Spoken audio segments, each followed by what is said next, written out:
Our task as designers is to apply our imagination to take people to places they couldn't go alone. We work creatively for our customers. Cookie-cutter solutions aren't our thing, which is not always easy. We face challenges that span the design process end-to-end. Our work-based education, VFQ, helps us to work smarter and to deliver value to our customers in different ways, depending on the challenges we face at a given moment. Sometimes, the core problem is not clear, or companies want to see the whole experience before launching the product, or there is not enough feedback about end users.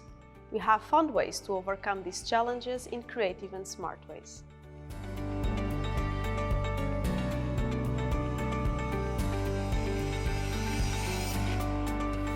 The intention to launch a product only when it's 100% ready to see the whole experience is very challenging.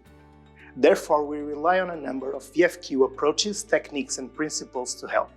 First, we aim to deliver value early and often, so we can learn faster. Second, as a design engineer, my work goes hand in hand with that of product designers. And so, through experimentation and sharing creative solutions, we are able to understand what might work and what doesn't. Last but not least, by creating mock-ups or functional prototypes with increasing levels of fidelity, we can make sure that user needs are being taken into account. These visualization practices also help stakeholders steer the projects by giving them more opportunities to ensure that the product is aligned with the value proposition.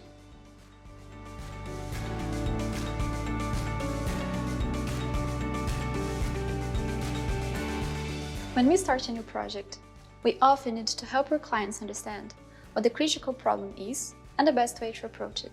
To help crack this challenge, after we map the problem landscape and extract some insight, we can formulate hypotheses for our assumptions and our unknowns using the VFQ testing learn cards. So for example, while helping a client in the utility field understand if implement a specific technology will allow their staff to work better, we formulate hypothesis statements that follow the particular structure. Something like, we believe that by doing X for this group of people, we achieve Y.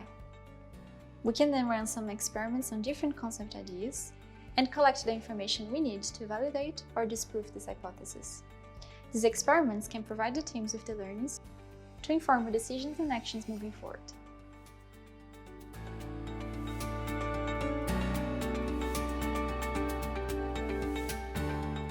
When designing or delivering solutions, we inevitably talk about being customer-centric. Our clients often say that they are customer-centric and put customers at the heart of everything they do.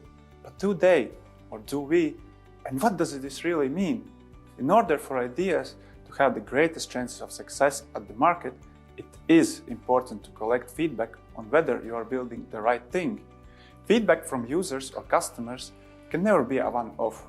It's a lifelong relationship you build up over time, and the more you learn about your customers, the greater your chances of success will be.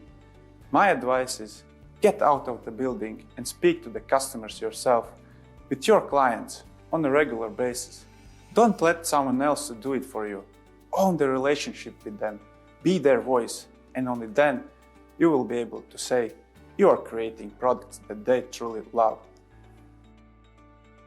Within the design process, we seek to identify what the customer sees as valuable by making the work visible. By showing something tangible to the customer early on, we can get early feedback, keeping us in the right direction towards delivering value. Of course, once we know what is valuable, the next step will be to ensure that we are able to deliver it to the customer. This will be covered in more detail in the next video of the series.